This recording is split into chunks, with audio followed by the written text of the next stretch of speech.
Okay, so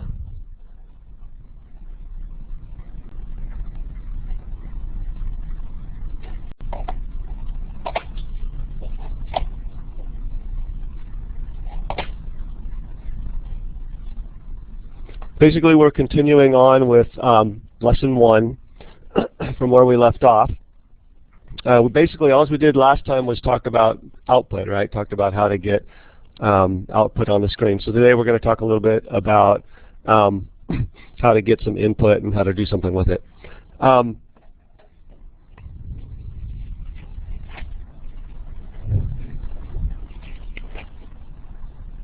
Okay, so let's basically when I try to decide how to talk about this, I try to come up with the simplest example that I can of that's going to illustrate what you need to know. So what I thought of is, let's write a program that is going to ask for the number of hours that an employee worked, and then it's going to read in the number of hours that the user types, and then it's going to print out a statement telling the user of the program what the paycheck should be for, right? And we're going to just make it simple and assume that this person, that everybody makes $10 an hour, okay? So just to kind of preview what we're going to have to do here,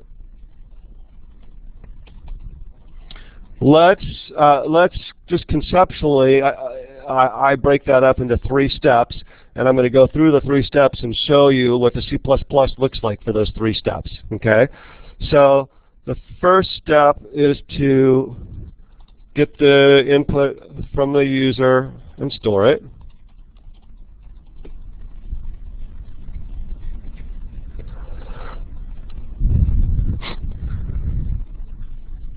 The second step is going to be to calculate the amount of the paycheck.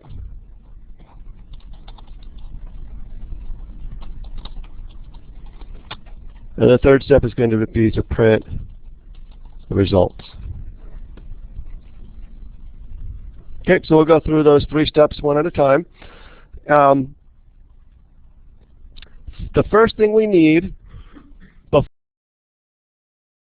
before we even prompt the user to, we're going to probably have a cout statement that says, please enter the number of hours worked, right? Before we even do that, what we need is we need a place where we're going to store the information when it's typed in by the user, okay? That's what we use a variable for. And the way we do that in C++ is we say int, because this variable is going to be an integer.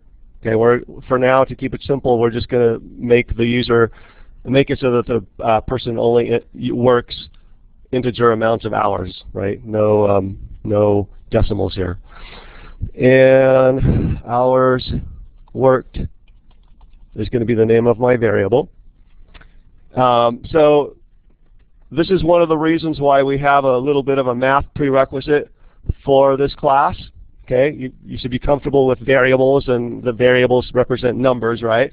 The big difference between a variable in math and a variable in computer programming is that in computer programming there's actually a physical location where that variable is stored, right? Someplace on this computer. Now, what this says actually to the computer is set aside, allocate some memory in the computer for the value of this variable to be stored. Okay?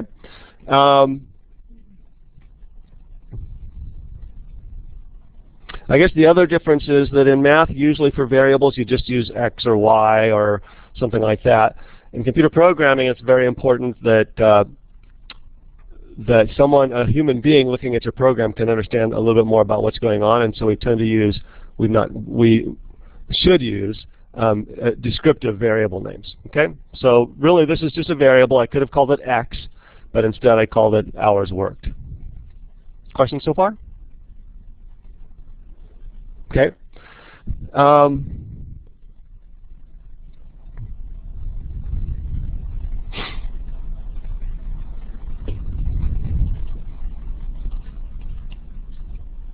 now I'm going to go ahead and start typing in the statements that are going to make my program do what I want it to do, the first thing I want my program to do is ask the user to enter the hours worked, right? So that's simply a cout statement.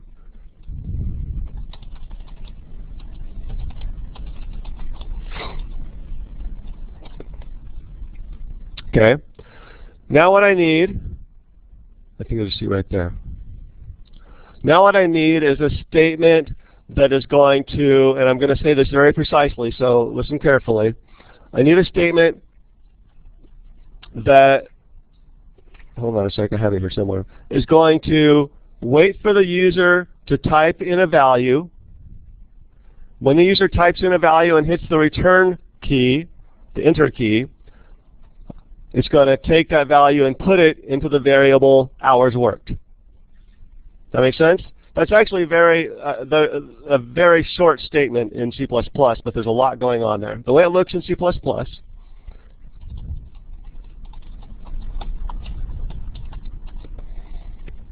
okay? So I'll tell you right now that in computer programming, input is always one of the most complicated things, okay?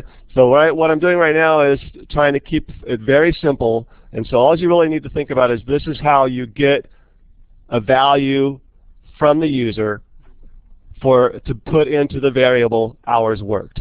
Question? Okay, good question. Why is the W capitalized in hours worked? Right, the answer is no, it doesn't have to be capitalized. I am going to talk a little bit about variable names in a second, but just for now, that's just simply so that somebody reading your program it's easier for them to read. Okay, so uppercase the first, it separates words, right. Uppercase the first letter of each word is a common practice for making your variable names easier to read.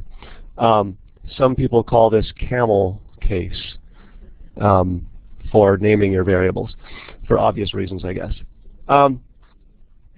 Okay, so let me just state again exactly what's going on here with this statement, okay? Because it's,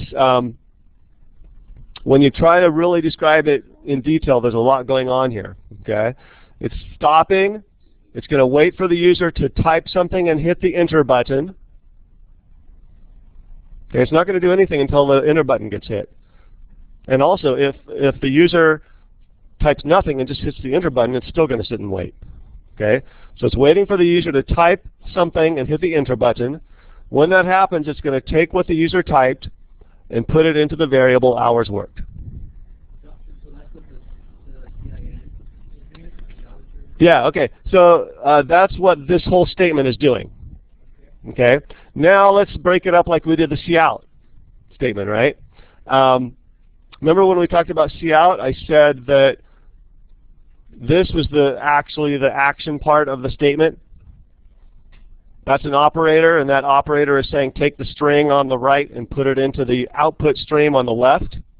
Okay, and that on cout represented what? The display.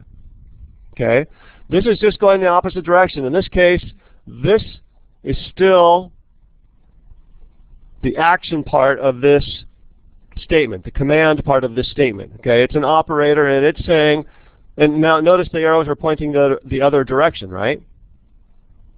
So it's saying take something from that input stream on the left and put it into the variable on the right. Okay? So cout is an output stream that represents the computer display. cin is an input stream that represents the computer keyboard, where the user is going to type something. This is called, what is that operator called? Stream insertion operator, because it's inserting something into the stream. What do you suppose this one's called? Stream extraction operator, because it's extracting something from the stream and putting it into a variable. Okay?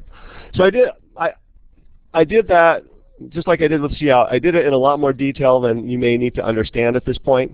At this point, really all you need to understand is that when you need input, you do cin, arrow, arrow, and then a variable name. Okay?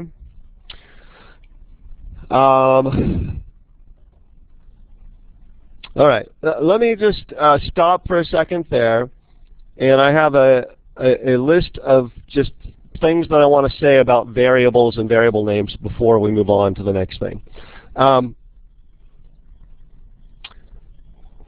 This statement right here, technically, I suppose, technically speaking, it's not actually a statement. It's a declaration, but loosely speaking, most people just call it a declaration statement. So it's a declaration. We call that a declaration. We're declaring that we are going to be using a variable named hours worked. So that's why it's called a declaration statement. In C++, you always have to declare a variable before you use it. Okay? Very simple rule.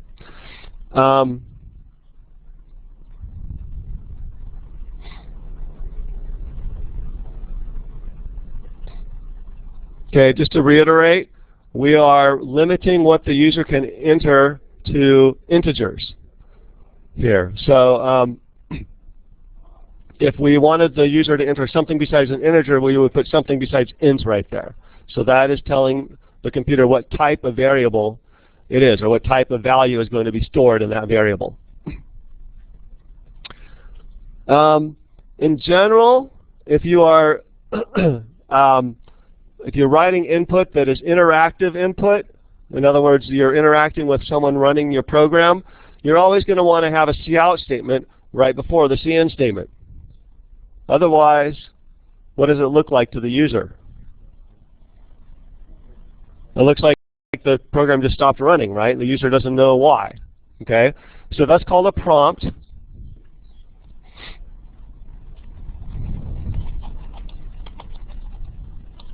Okay, so if you hear me use the word prompt, you'll know what I mean, right? Cout statement right before cin statements.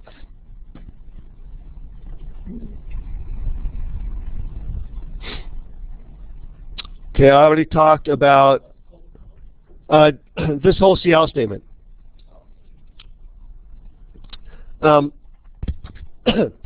So I already talked about using descriptive variable names. That's really important. That's something that I'm going to be looking at when I'm grading your programs. In fact, it's one of the style conventions. How many people have already at least skimmed through the style conventions? Okay, good. You should read those really carefully, because that's how you get graded on your programs. Yes, question? In the syllabus, yes. Okay, that's my answer to all questions, is it's in the syllabus.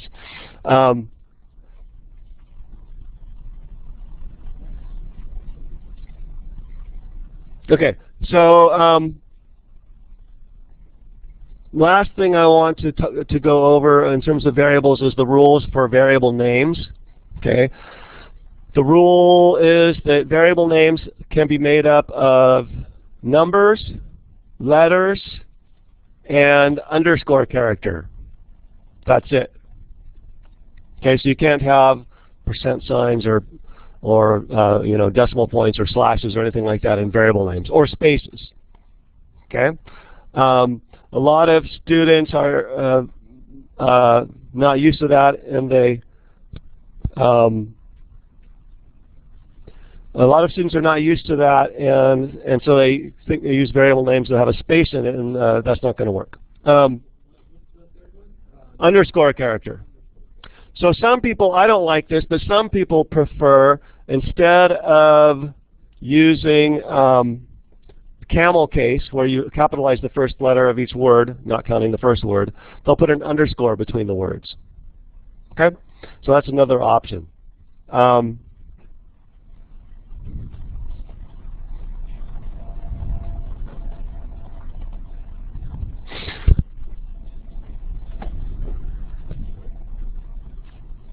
Okay, let's go back to our program and figure out what has to happen next.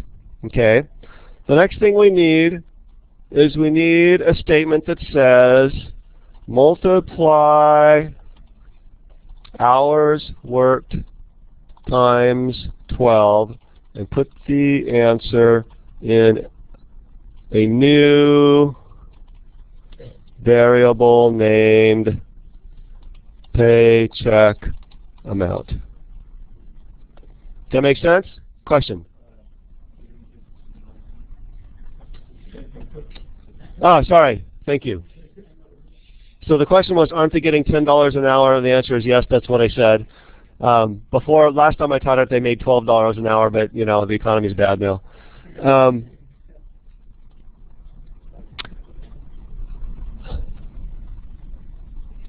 Okay, any questions about that? That's what we're going to do next, right. I'm about to show you how to do that in C++. And I'm purposefully kind of telling you what's going to happen first before I put the statement up there, because sometimes when students look at the statement, they just intuitively assume something different about what the statement does. Okay, so that's why I'm kind of doing it kind of sideways here. Okay, so here's the statement that does that. Well, first of all, we need to declare this new variable.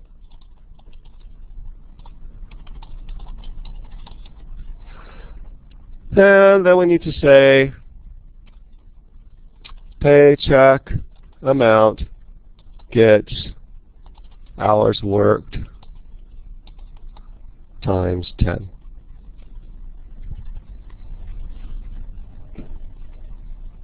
Question? So just to be clear about the whole prompt feature with the double slashes after it. Okay. Right. Thank you. Sorry. The question was, what's the deal with the / prompt over here? And I haven't talked about comments yet, so it's not surprising that that's a little mysterious. But these things here that are showing up in blue after the double slashes are comments that the compiler is going to ignore. And we'll talk about those probably on Wednesday.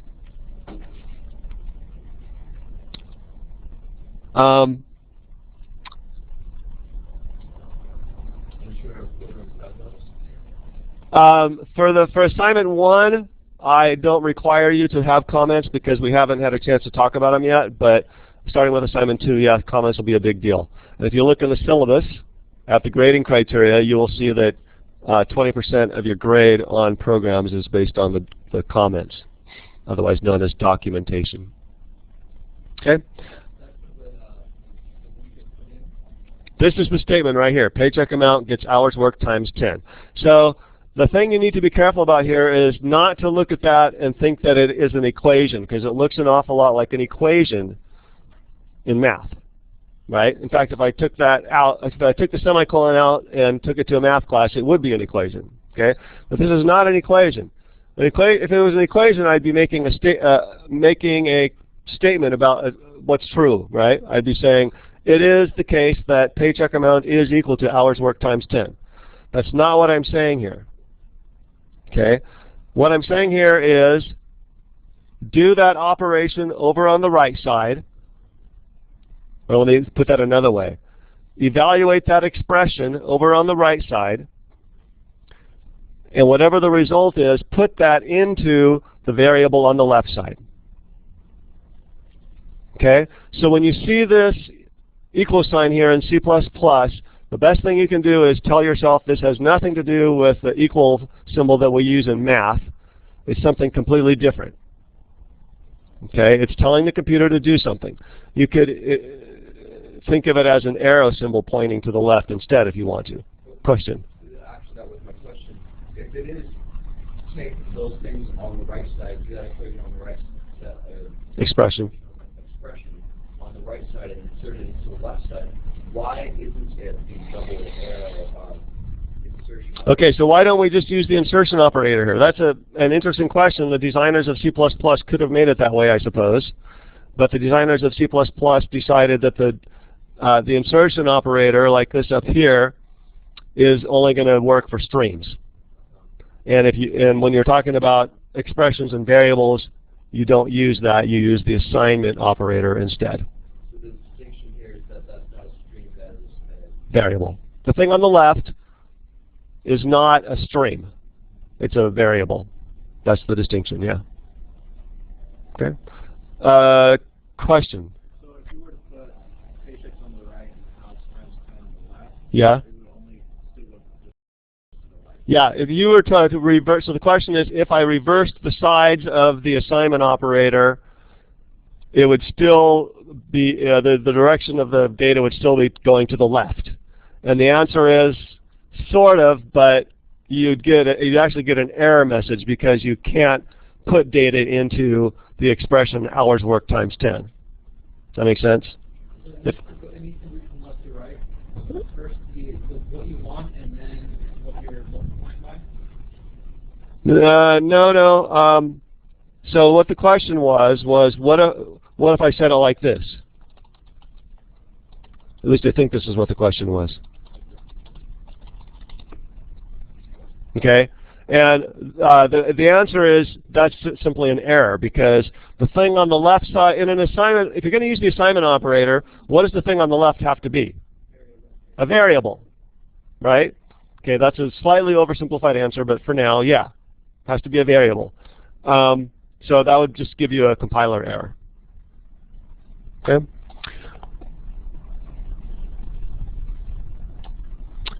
Yes. Hold on a sec. Yeah.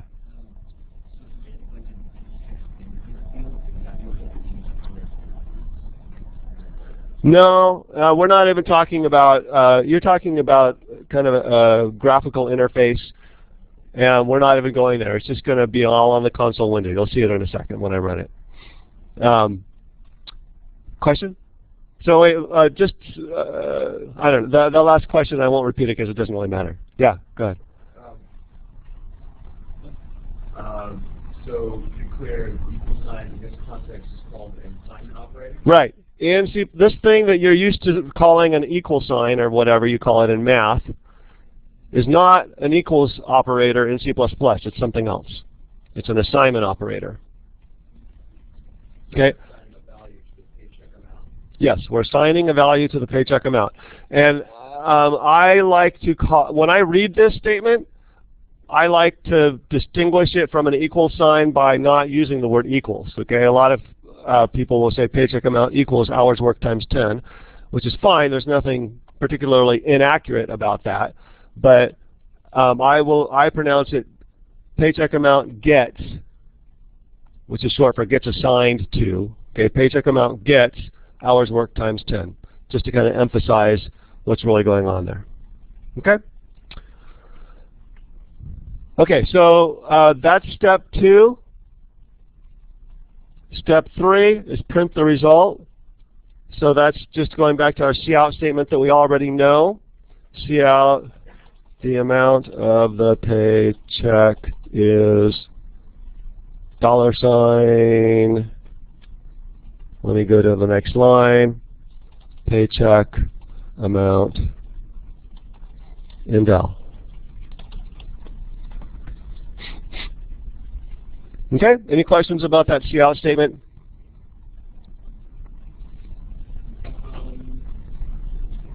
Will you need like a space after the dollar? I don't want a space after the $sign. Good thinking, but in this case we want them smashed together, right? Okay. So the question was, do I need a space after the $sign? And the answer is no. What was I going to do? Right. Any other questions about this? Oh, go ahead.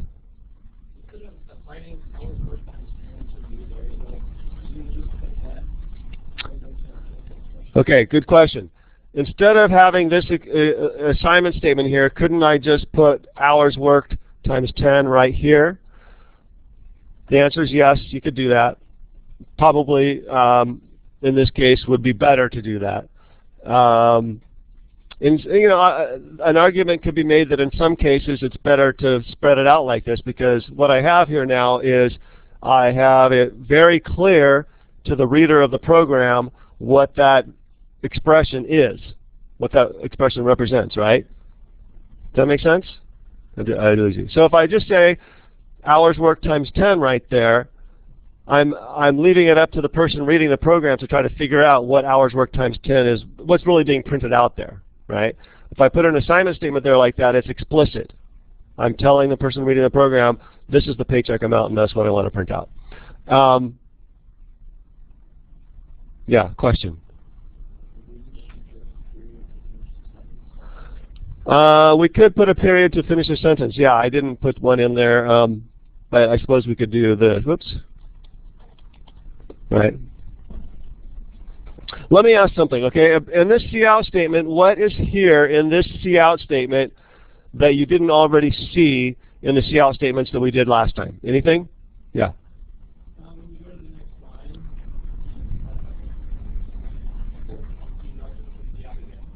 Okay, so in lecture last time I didn't have a cout statement that went over to onto 2 lines, right?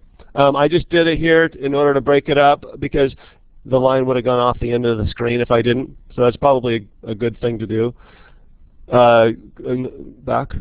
Yeah, go ahead. The difference is that last lecture, all the strings that the COUts used were generated by us. This is actually the first time the same thing that was created by a program being repeated into the string. Okay. So the answer to my question is that last time the only thing we printed out were strings that we had written ourselves, and now I'm interpreting a little bit here, so I may be wrong, that now we're actually printing out something that we haven't determined in advance what it's going to be. Okay. The way I would say that is, in the past, up until now, the only thing we've printed out are strings and indel.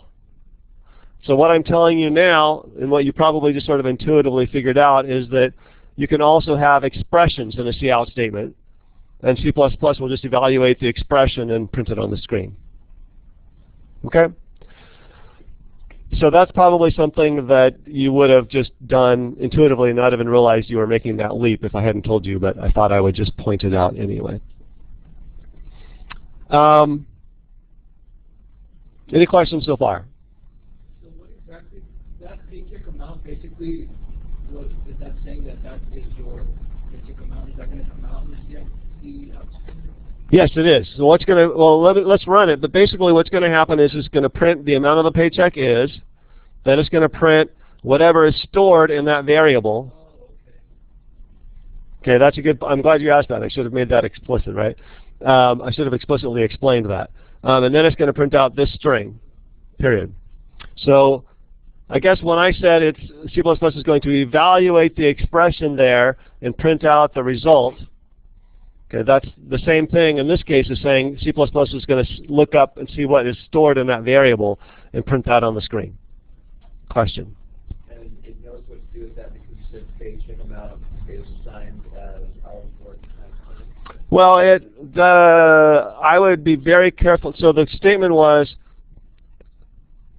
so it knows what to do because paycheck. Say it again.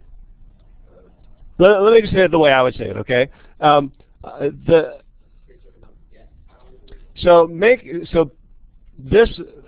computer knows what to print out because I had said paycheck amount gets hours worked times 10 before. That's true. I would be very careful about how you say that though, because when you get to this statement right here, the computer isn't thinking about, oh, 2 statements ago there was a statement that said paycheck amount gets hours worked times 10. The computer's not thinking about that, okay? So you need to keep that straight. Once this statement here is executed, the computer goes on and it forgets about that statement ever occurred. Okay? So all that's happening here is you are looking up, the computer is going into its memory wherever paycheck amount is stored and looking up to see what value is stored there. Okay? That's actually, I see your hand, that's actually something that students get confused about a lot. Okay? For example, some students will say this, the very first statement in their program, they'll say paycheck amount gets hours worked times 10, and they won't put it there. And they think, well, I've got a statement there that says paycheck amount gets hours worked times 10, so the computer's always going to remember that, and down here it's going to print out whatever hours worked times 10 is. But do you understand why this is not going to work? Okay, this is a fairly common misconception, so I want to make sure that you get this. Okay, and this is not going to work. What's going to happen is the computer's going to get to that first statement. It's going to say paycheck amount gets hours worked times 10. What is hours worked right now? 0 is a good intuitive response. Actually, what it is it's just garbage.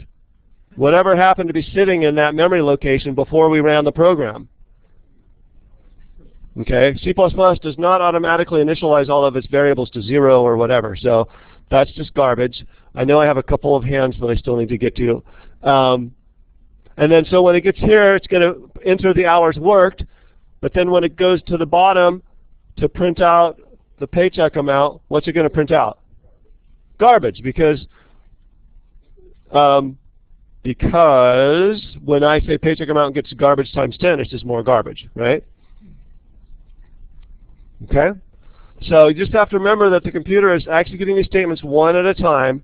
It's not like when you say paycheck amount gets hours worked times 10, that makes it so that from now on the computer's always going to remember that paycheck amount is hours worked times 10. Yeah. It has to be after the hours worked actually has its value. So let me get rid of that and put it back there. And I think we should actually run this. Sorry, I know I have hands, but I... Oh, yes, thank you. System pause. And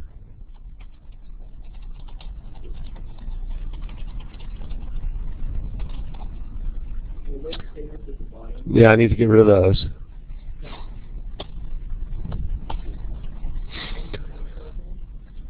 I need to save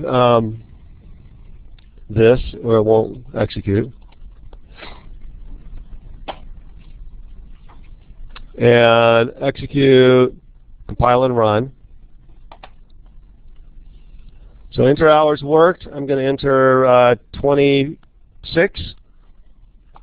The amount of the paycheck is $260. Okay?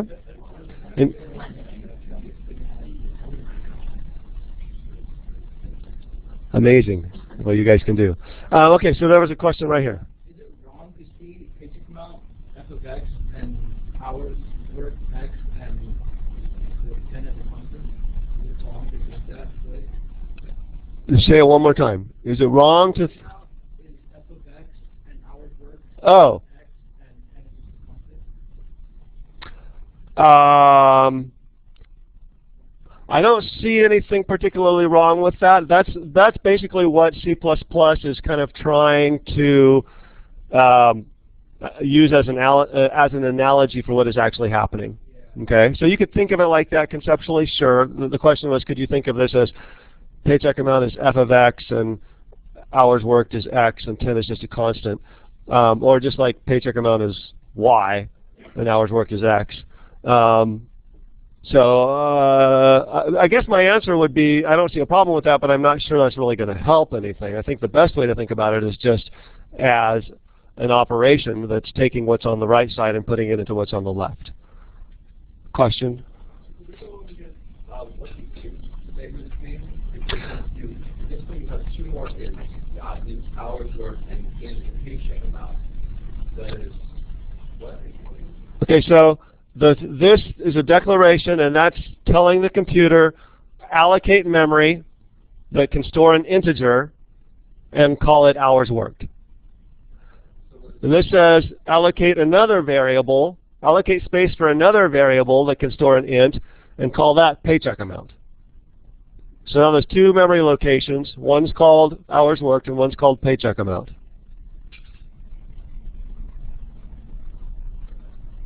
I think I saw one more hand, and then we probably have to call it a day. No more hands? Any more questions? I think this actually works out nicely because I don't think there's a class that comes in after this. So if we go over a little bit, we're okay. We're going to lab next anyway, so I'm not wasting your time. Any questions? Okay. So main is the overall function that this program is performing, or